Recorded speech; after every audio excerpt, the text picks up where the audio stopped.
Recording. Okay. So, welcome everyone. Let's just get this presentation up as a few more people are continuing to pop in. My name is Rebecca Jez, and I am an assistant professor in the Department of Learning and Teaching. And I have had the privilege of working with the Black Lives Matter Social Justice and Advocacy Planning Group on quite a few events. And this is our second. The first one was the Juneteenth event. And this is our second. Our third of the month will be the Art Expression Salon, Black Lives Matter Social Justice and Advocacy Artist Expression Salon. And we'll have a link to our call for art at the end of this presentation. I wanted to just talk about, and we'll also be having a survey that is going out so that you can provide any ideas that you have. It could be the books that you'd like, what kind of events you'd like to see in the future, so that we can continue this discussion, because this isn't just a one-stop shop where we have a session today and then we've solved the problem, but this is really about the ongoing commitment that we all have towards making change within not only our department, our school, our community, but the world. So, so this is the White Fragility Book Club. Hopefully you've at least read parts of the book. We did send out the quotes that we're going to be looking at today ahead of time so that you could become familiar with them. We wanted to highlight that we are creating a brave space for discourse. And this is actually a brave space was taken from Christopher Hall over in our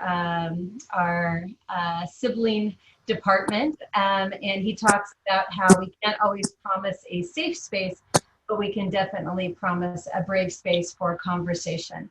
And so without further ado, I'll go over our agenda. We're going to start out with, of course, a welcome, and then we're going to affirm our statement of solidarity through action. We have a brief opening message. We've got the norms, and then we want to talk about the why for participating in this brave space. But majority of our time today is going to be spent in our breakout groups, which are going to be facilitated by the DLT students and faculty. And then we'll do it much like we did the last time. We will have a group. Each group will summarize their discussion and share out, and then we will go over the upcoming opportunities for continuing this work and have our closing. So we look forward to being able to move through and have a really productive and exciting, inspirational time together. So next is Dean Spencer on the call, or yet? I hadn't checked in with her. Yeah, I don't think she's present with us today. Right. Well, if Dr. Quezada would like to give us a brief welcome. Yeah, no, just welcome everyone to the second event. I think as Dr. Jessup mentioned, this is just the next series, and there's quite a few things that the committee has planned. So I just want to thank everyone for taking the time from your busy schedules to be here with us. I'll probably be in and out. I'm actually on another Zoom meeting as we speak, also with ARA, with the Latinx SIG that they're having their meetings. So I'll kind of be visiting both at the same time. But again, welcome to everyone. Thank you. And Dr. Lathan. Hi, thank you, Dr. Jez. Welcome everyone. I'm so grateful that you guys are here in this space, and what an incredible opportunity to continue the dialogue. And this is a call to continued work in solidarity statement and our call to action. We made this very intentional, not to just put together a solidarity statement, but to have some action items that we carry out so that it becomes systemic in our culture and at USD. We are so grateful to have people from all over, and even USD and out of the USD community, which is definitely our reason for being as a social justice mission-based school. It's bigger than just us. It's bigger than just one color. We're trying to bring all of it together by exposing spaces that have been hard to talk about in a safe space. I want to say that I'm very proud of how the responses have been and continue to be from all over, and we are just excited to continue to promote this type of forum here at USD. I'm happy to announce that the PhD, in collaboration with the social justice students and the faculty, we are in the last stages of putting together our website, our webpage. And we are going to be able to capture all this incredible work in one space that's representative not just to this community, but to anyone that logs in on that website. So we are broadening our reach, and I'm grateful for to have this collaboration with the students of the social justice program, and it's going to be fabulous. So stay posted for that, and we look forward to sharing out. Back to you, Dr. Jez. Thank you. Thank you so much. So next, we are going to have the norms. Yeah, so the norms, for those of you that were there at the town hall event, are very similar with one minor change. And so we're going to start by listening with intentionality, listen more than you speak, and be okay with awkward silences. And then we want to share authentically and share from the heart. And this one's right out of Robin DiAngelo's book, Affirm a Person's Perspective Before Sharing Your Own. Use I statements, respect confidentiality, be mindful of time so that everyone has a chance to share, and help carry others as they process. And of course, most importantly, recognize that this is an unfinished work, and this is just one piece of such a bigger puzzle that we're all trying to figure out. Thank you so much. And one of the things that we realized was really important was to really center ourselves in the why. And so Kelly is going to go through the why with you, everyone. All right. Can everyone hear me okay? Thumbs up. Awesome. So we attempted to conceptualize some bullets around why we felt this discussion was so important. As many of you already know, some of the students and faculty from the Department of Learning and Teaching put together a statement and a call to action. And in that statement, we have a list of bullets, things that we have agreed that we stand for, including Black lives, dismantling white supremacist ideology, systems, and structures, and advancing teaching and research and calling out systemic injustices.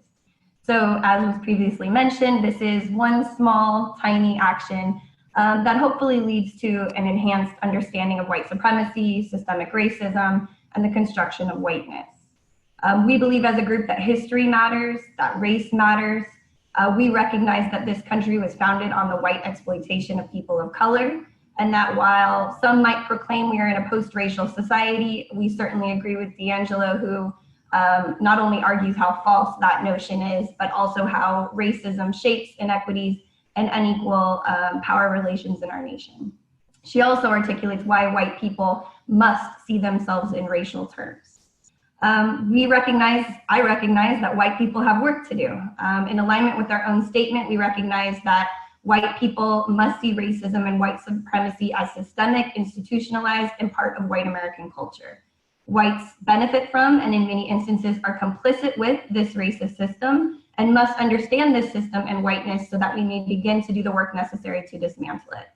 We recognize that with DiAngelo, that white people today did not set up this racist system, but we benefit from it and need to commit to the lifelong work of challenging our own complicity and investment in that system. We agree with DiAngelo's calls for white progressives to spend more time attempting to recognize racist patterns that manifest in power relations, and maybe a little less time trying to convince others that we aren't racist.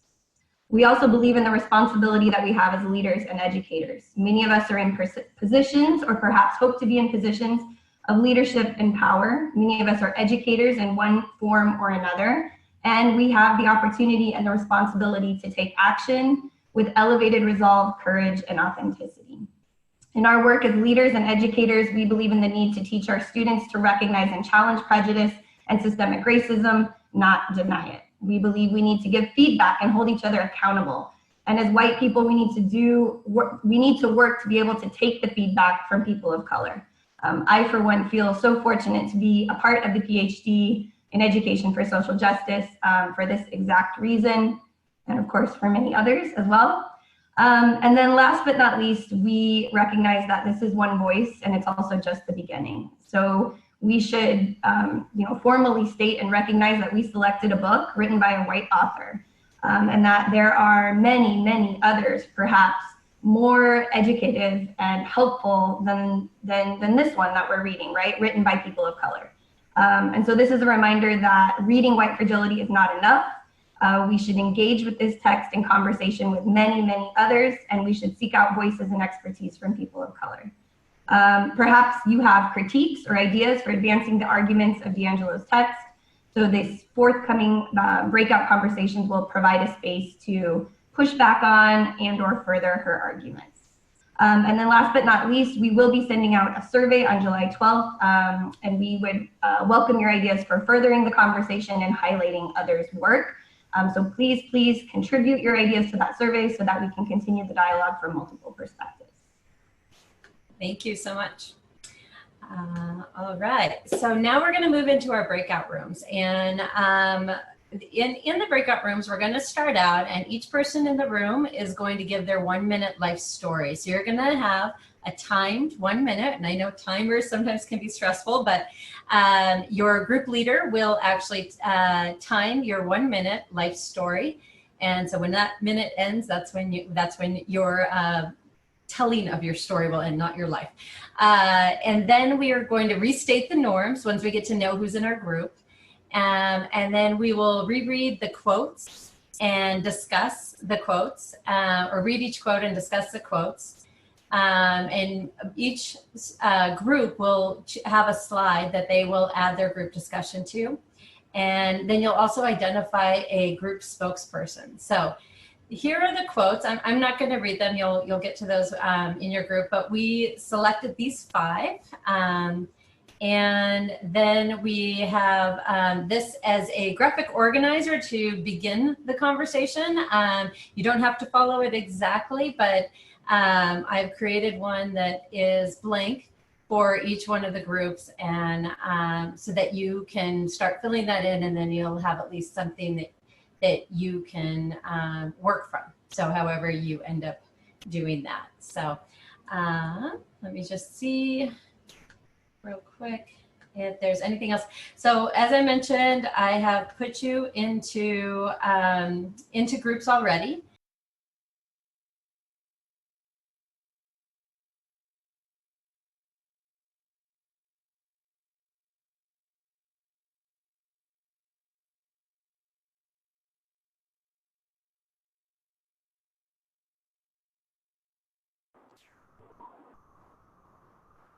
Do you know how long I've been waiting? I can't even hear you. Hold on. Are you muted? It's okay. I'm glad that you're recording it. You're muted. You're muted. You're muted. You're muted. Sorry, I was saying that I was trying to get you into it said that you were joining the room the whole time. And so I was like, oh, well, he's got to be here any second. So anyway, I stayed with your group, and they did a fantastic job. So we're going to be bringing everybody back together now. So anyway. Nice. I am just that rejected prom date as it relates to a lot of USD stuff. Oh, man. So it's just bad timing. I was driving through like Ramona, and I thought it would hold the call, and it was, but then it just took me out of everything. So yeah. I was emailing you. I was emailing Zulema. I was like, let me in. Oh, I'll just wait. It's okay. Well, we've got it recorded, and I was there to take care of your group. So appreciate you. Yes, absolutely. And like I said, we're coming back in 40 seconds. So, Oh, Okay. it might be because you were on your phone. Does it say anything about you joining the breakout room right now? Yes, I saw there's a new symbol that I haven't seen before. I haven't been on my phone with this either. But Oh, got it. I did join the breakout room initially, and everything was okay. I introduced myself and I said, I'm looking forward to meeting everybody. And then boom, And then that was it. everything Oh, dropped. So I just figured I'd log back on and wait till I was let in again. all right. All right, we are back.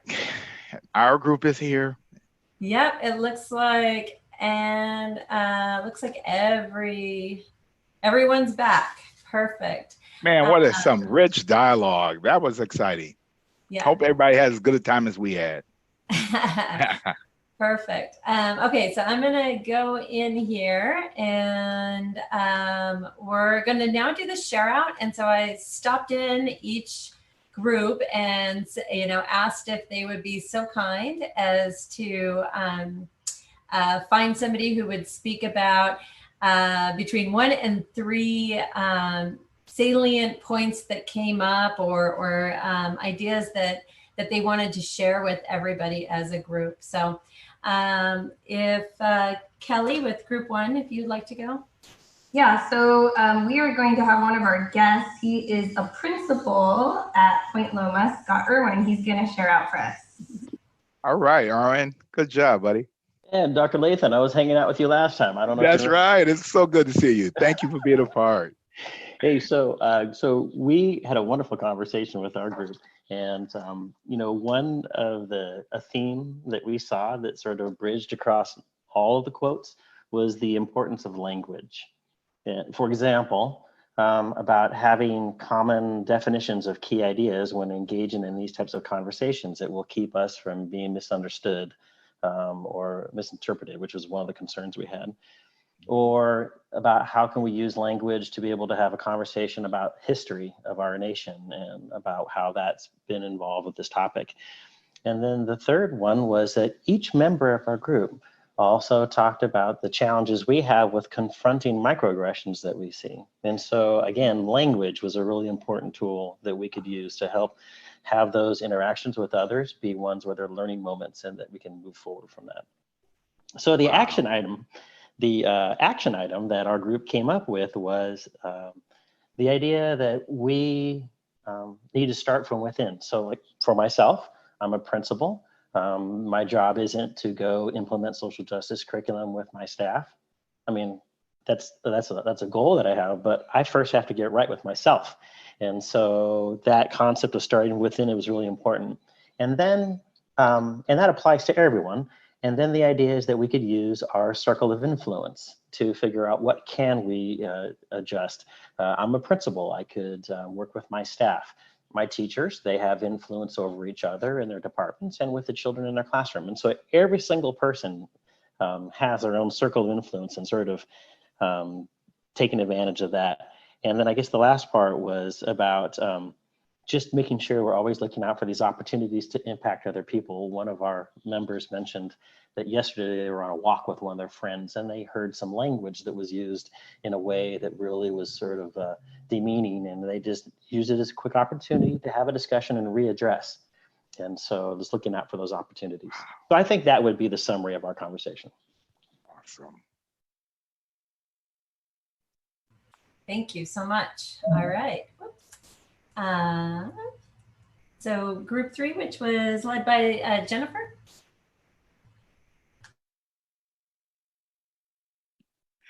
Hi, yes. So we have Christy that is going to share out. We chose a quote from chapter 5, the good, bad binary. And Christy's going to share for our group today. Okay.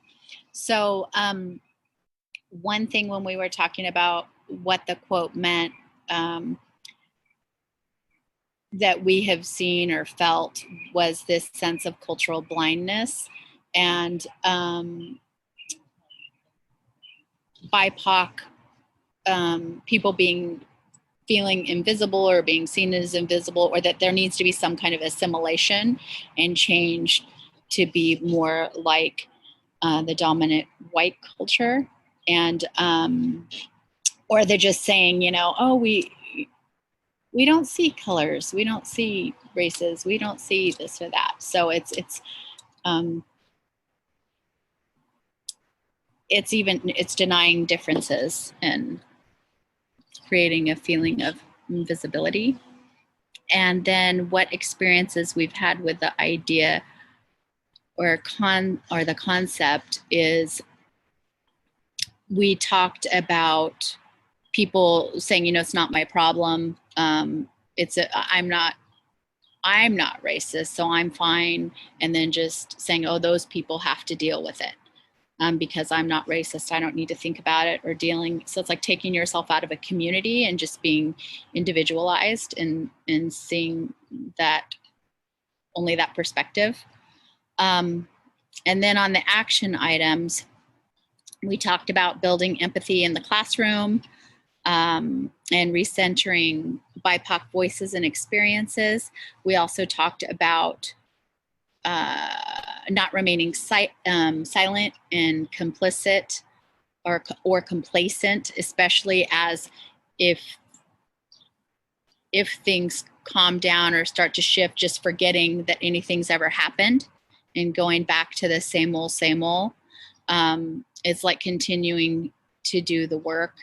And being aware when you're creating cross-racial relationships and friendships, not to tokenize the relationship. Excellent. Thank you so much. So group 4 was the group that I and Erin were facilitating, and Genevieve? Oh. Yeah. Hi. Okay. Perfect.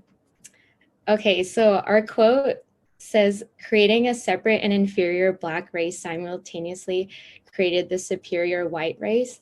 One concept could not exist without the other. In this sense, whites need Black people, and Blackness is essential to the creation of white identity.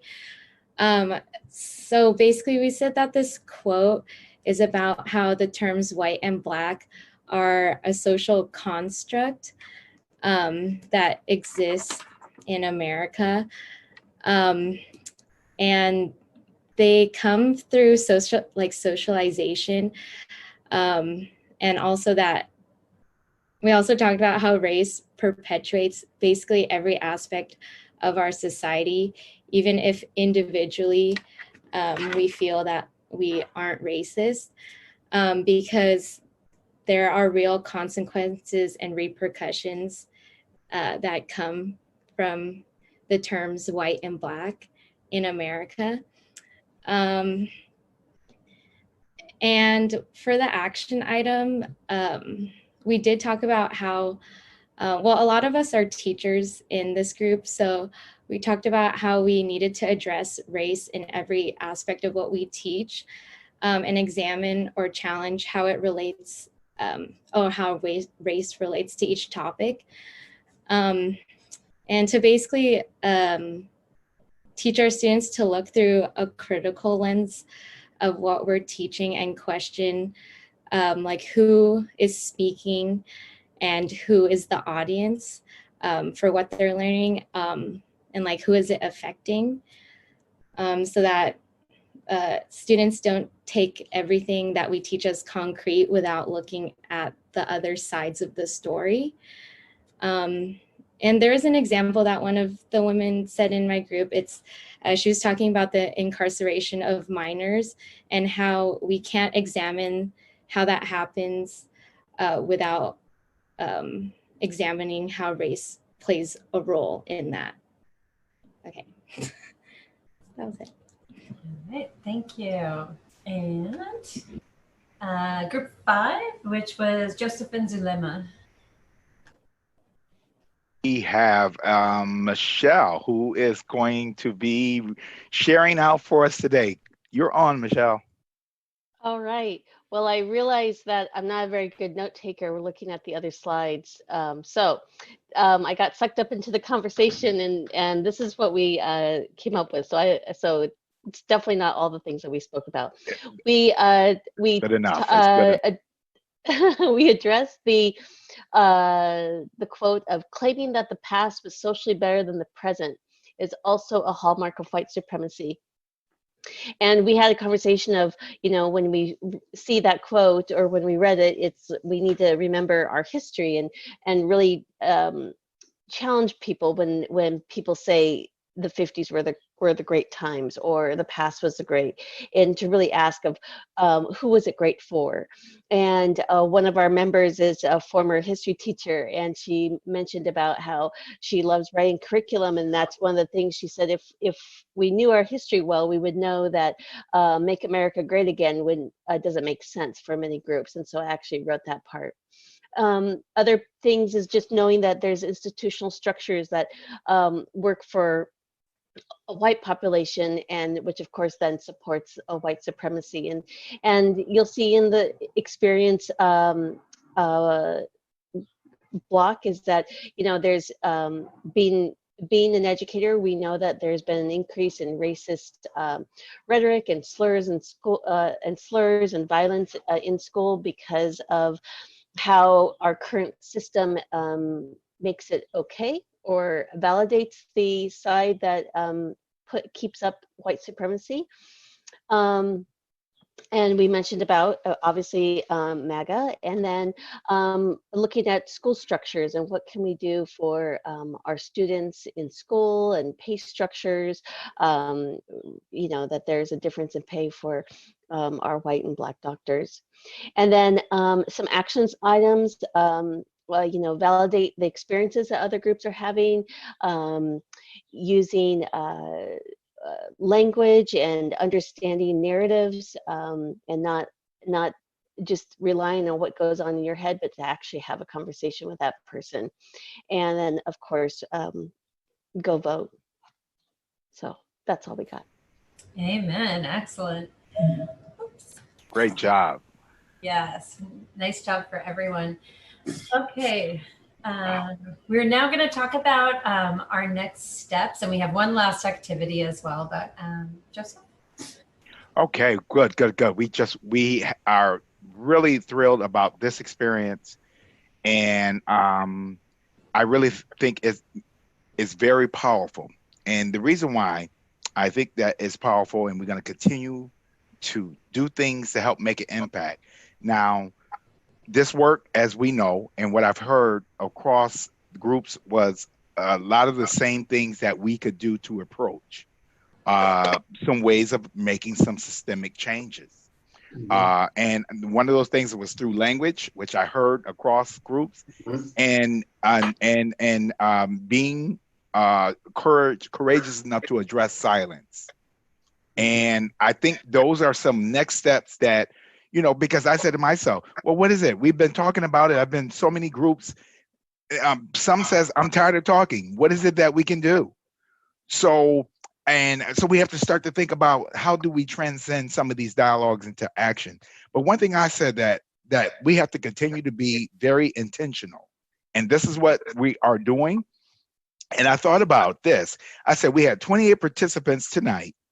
Imagine if out of the 28, each time we've heard something that was not morally, racially correct, and we stood up and we challenged it. And there's this one technique, and I can share out more, called strategic empathy, is that when someone says something that is not racially in tune, instead of reprimanding them and interrogating them, you go to try to figure out where there's the root. So you ask prompts like, what makes you feel that way? And where did that come from? And so you actually investigate instead of reprimand to try to get to the root. Now, imagine if I did that, you did that, and then the people you in contact, you're not going to get everybody, but one of two people did that, and then that one or two people from there did that. This is how we actually make some real changes, but we have to be intentional. So this is one thing I want you to remember, that our work, what we're doing, is making an impact even in a small group, because this is going to reach out to someone that didn't have the courage or didn't have the opportunity, but we did. So now what are we going to do? And I think the first thing we can do is definitely, like everyone said, is break the silence. So our next event is the art salon. We are excited about this. I know, I don't know if Zulima wanted to speak on this, Dr. Jazz, where are we at with this? Were you gonna maybe mention a little bit about it? Yeah, Zulima's been so powerful. I would love for her to speak on that, okay? Yeah, so far it is shaping up to be something really powerful. We're gonna have both visual and performing displays and performances. Looks like we're really far reaching as far as the contributions, ranging from plays to poetry to artwork that's already been pouring in as of today. Actually, I've received several entries. So for those of you that are interested or passing on the word to others that are interested in contributing, this is the link, and I will be the person receiving the entries along with my colleague who wasn't able to join us today, but we're gonna put this virtual gallery together. The deadline is on Sunday, so if you are interested in participating or know other people interested, please feel free to get the word out, and we'll be receiving entries until Sunday. And this is for July 20th at 3 p.m. And we'll be hosting a live virtual session with performances and artists who will be synchronously joining us so that we can listen to their pieces and their presentations, and then we can explore a virtual gallery together. Thank you. And Erin, would you mind talking a little bit about the survey? Are you still on here with us? One more time? Would you tell a little bit about the survey that we're sending out? Yes, we are going to be having a survey that is designed to capture the sentiment, the vibes, the yearnings of all the individuals, and how you all want to maybe take action or celebrate. There's a few different categories. Specifically within that, we also want to have crash course subjects on, maybe elephant in the room conversations, and also have just kind of like roundtable talks about, different situations and subjects. So look forward to the release of the survey, and put your, we appreciate meaningful responses is what I'm trying to say. So thanks in advance, not only for myself, but everybody else that's been planning for this. All right, thank you. And so our very last part of today's session, and Jennifer, I think you were gonna lead us this. Thank you. Yeah, so as leaders and educators in our communities, it is critical that we center Black voices and prepare to commit a lifetime to anti-racist work. We stand with Black people, Indigenous people, and people of color in our collective struggle for humanity and equality in this democracy. We know that anti-Blackness and racist ideologies have no place in a society that reflects justice and peace. We need sustained and deliberate action to move towards transformative solidarity, to collectively dismantle all forms of structural racism that insidiously persist in education, in the economy, in housing, health, as well as our political institutions. Before we part ways, we invite you to reflect on these following questions, and please share your thoughts with us in this chat. What was the most significant learning that you experienced reading Robin DiAngelo's book and participating in our discussions today? And where do we go from here on our collective journeys to interrupt and disrupt racism and racial inequality? And as people are kind of preparing their answers, I just wanted to let you all know that I'll be sending the PowerPoint, the recording, and also the chat from our discussion today. If I wasn't in your group, and you maybe put a link into the chat, if you could re-put that in there, then everyone can have access to it. But just on behalf of the Department of Learning and Teaching, I want to say thank you so much for your time, and I hope that you do answer our last few questions so that we can really wrap up the power of what this afternoon really meant. So thank you. Thank you, Jennifer. Thank you. Thank you, Dr. Jazz. Thank you, everyone. This has been a great, great opportunity to learn. Thank you. Thank you. All right. We got the chats coming through, which is Yes, awesome. we do. All right. And at any time of those that, if you don't have anything, we would love for you to add to. If you can add something in there, that would be excellent. And after that, we will see you at the next event, hopefully on the 20th. Okay? Thank you. Thank you.